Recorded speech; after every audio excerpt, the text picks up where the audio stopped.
Welcome, class. Today we want to talk about the skilled counselor training model and specifically focusing in on the exploring stage. And so I want to talk to you a little bit about some of the elements of that exploring stage just to help you kind of get an understanding of what we're looking for. So as you can imagine here, the attending stage is really this presence that we bring into the counseling session.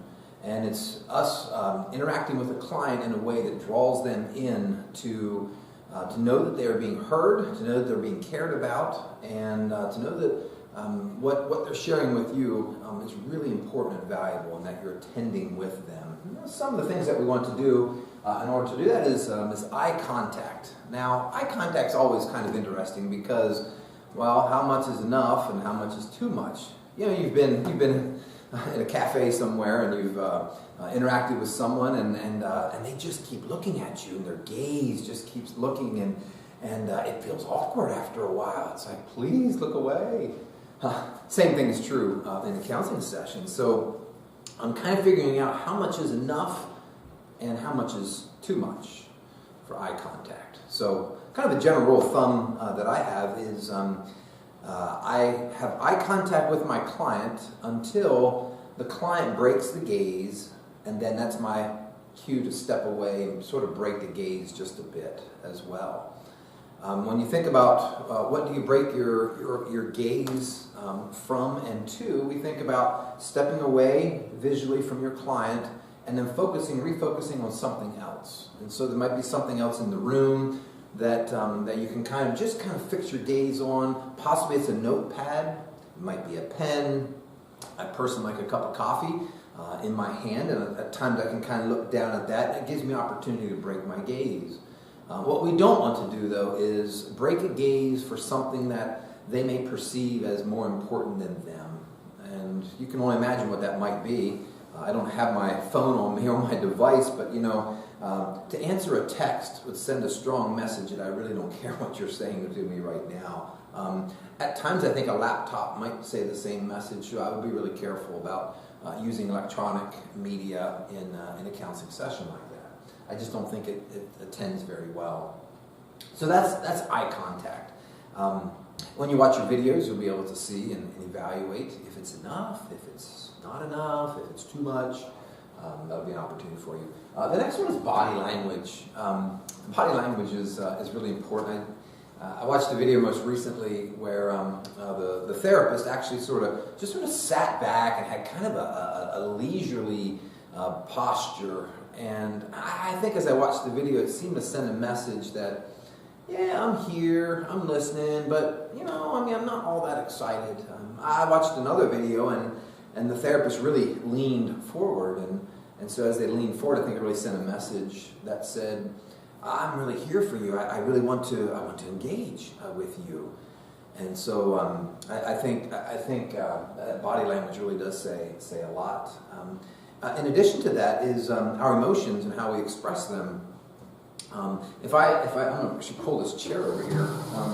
If I'm your counselor and as you tell me about very significant things that happen in life, and I just sort of sit here and I take it in and I say, yeah, wow, that's interesting. Gee, that must have been tough. I don't really send the message that I really care all that much, or that it even moves me very much. And so I think maybe a better way as we consider body language is really engaging with our full bodies with a client. And so when somebody shares about, and last night I had a call with a client, and they just shared over the phone that they were sexually abused from ages 4 to 6.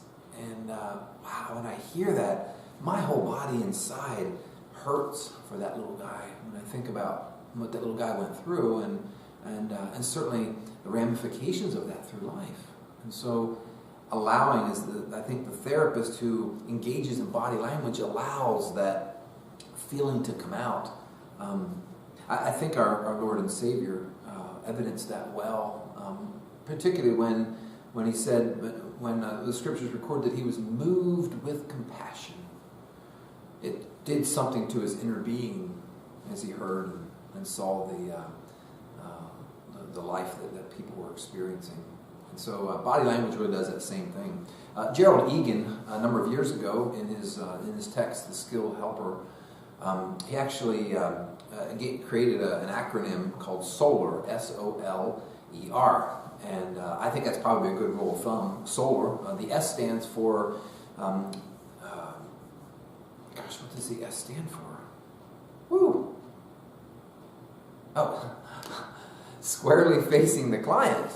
So kind of directing that square facing, as opposed to kind of leaning to the side, or maybe chairs that are not really facing one another. It's a little more awkward, and so squarely facing the client kind of helps out in that.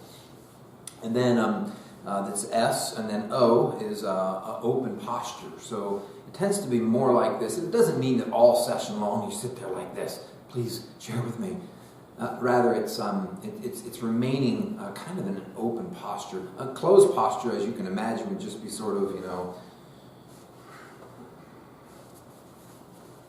kind of like that, where, I'm hearing you, but I'm not really open to express myself with you in your pain. And so kind of an open posture helps. So some people ask about, can I cross my legs? Is that considered open or closed posture? And probably for maybe in the beginning of a new session, such as an intake, I may tend to be a bit more open. Once I get to know the client and rapport has been built, I feel a little more freedom to maybe to cross my legs.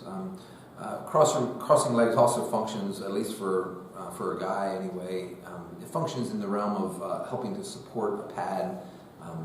But that'll be your call. And watch yourself on your videos and see how you do with that. So it's S-O-L. L is lean forward. And so again, that's a rule of thumb. The tendency is more to lean into the client. It doesn't mean you sit there and lean in every single minute. What I try to do is when a client shares something that is really a strong thought or a strong content, I may tend to lean forward a little bit and really step into what they're sharing. And so I think that sends a message that I really do care about what you're sharing with me. So it's S-O-L-E. E is eye contact, which we've kind of covered that already. The last one is S-O-L-E and R. R is, believe it or not, relax. Just relax. Clients can pick up on sort of our tenseness in a session. So it's really important to present yourself in a way that's just relaxed. You got to think about it. Clients are coming in, they're going to come in and talk to a total stranger about stuff that they don't talk to anybody about. And you walk out into the waiting room and you greet them, and they're kind of nervous about being there, and they're going to walk back to a therapy room with you, and they want to get a sense that you feel confident and you feel relaxed and at ease and at peace with working with them. And so it's really important that we work towards that. I know you're going to manage anxiety and those kinds of things, but I think you'll probably manage that pretty well. But just remember that relaxing is good. S-O-L-E and R will be helpful for you for body language. Now, the next one is verbal tracking, and we're going to actually push away a little bit from the text. I get the sense from the text that the verbal tracking and the restating and reflecting are just almost similar, and I just don't think there's enough differentiation in the text. And so I'm pushing verbal tracking to a little bit of a different level, where I want us to constantly be thinking about themes and patterns that the clients share. And so we're really looking for what's the common theme that takes place. And so I'm looking for those words that are repeated regularly that represent a common theme or a pattern. And so those are the words, as I'm verbal tracking, I'm going to bring those back to the client. So if I have a client who is sharing about some relationships with their adult children, and they repeat the word bitterness different times. There's a sense of bitterness there. I'm going to make sure I keep coming back to that and keep that as a theme. I want to understand that more.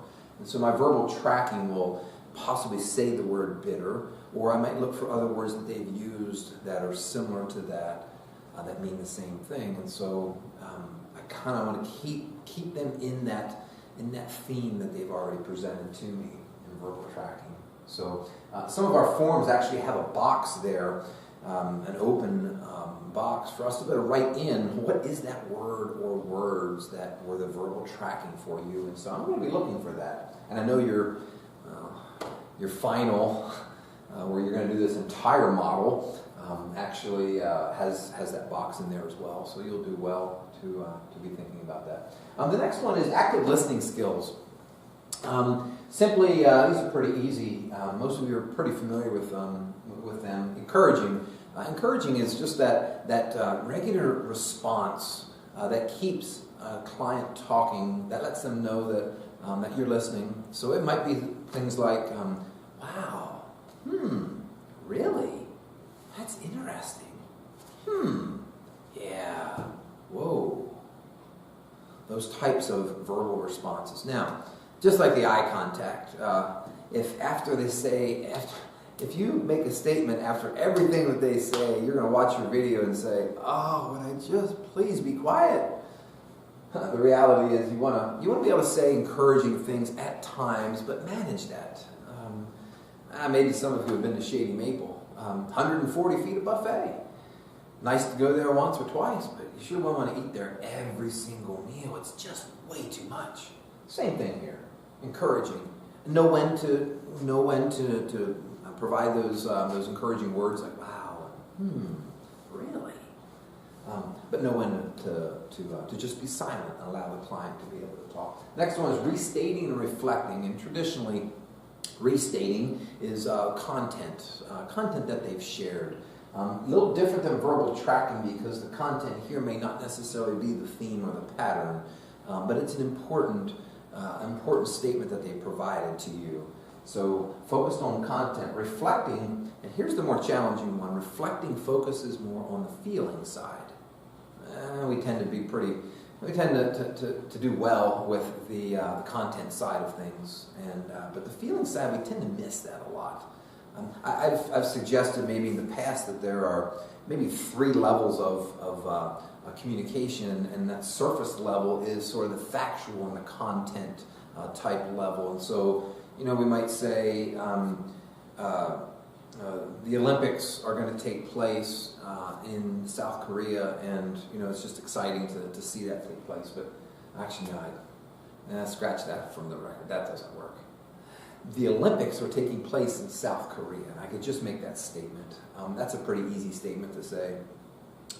The next level underneath that is the thinking level. And so here's where I interject a bit of what I think. And so I might say, since the Olympics are in South Korea, I really think that it's good for the world to come together, especially maybe North Korea being there.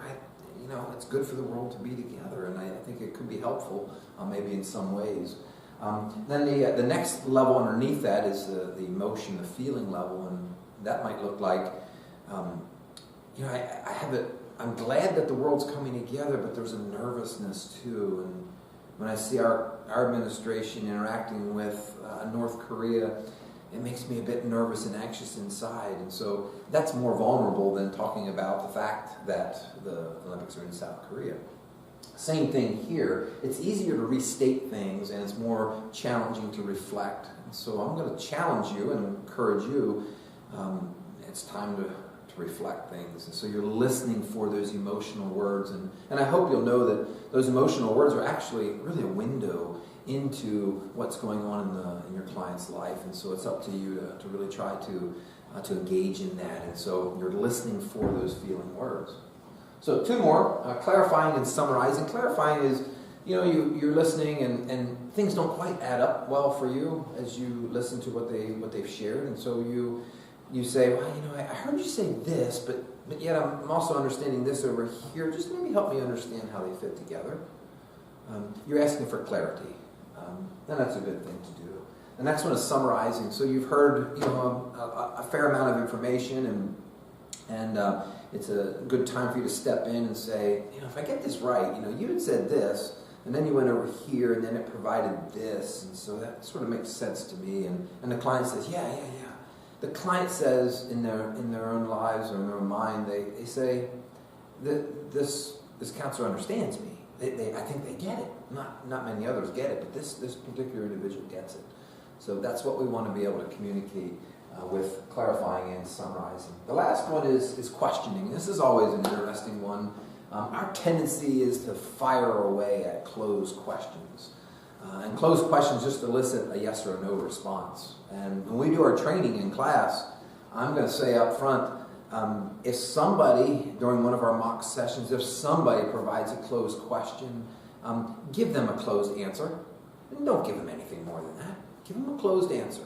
Force the therapist to step into more open-ended questions like who and what and where and when and how, rather than did you, have you, could you, would you. Stay away from those as much as you can. They're okay at times for eliciting some factual information, but really for demonstrating that you're listening is just probably not that helpful. Okay, that's taking a look at the exploring stage as sort of our first stage in this. So looking forward to working with you on this particular stage. Thanks.